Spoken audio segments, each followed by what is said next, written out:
In this guide, I will show you how to get baggage receipt from Spirit Airlines.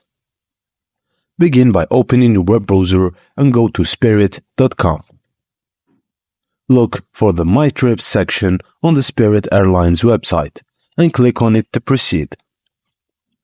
Enter your last name and confirmation number in the designated fields. These details are typically provided in your booking confirmation email. If you already have a free Spirit account, log in using your email address and password. After logging in, you should see an option to view your receipt. Check on the blue hyperlink marked View Your Receipt. The receipt will include information such as your fare, optional charge like bags, seats, onboarding options, etc., and any other relevant details pertinent to your booking.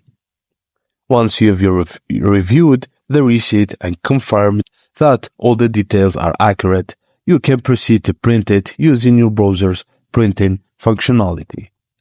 And that's it, guys. Thank you for watching, and please don't forget to like and subscribe for more.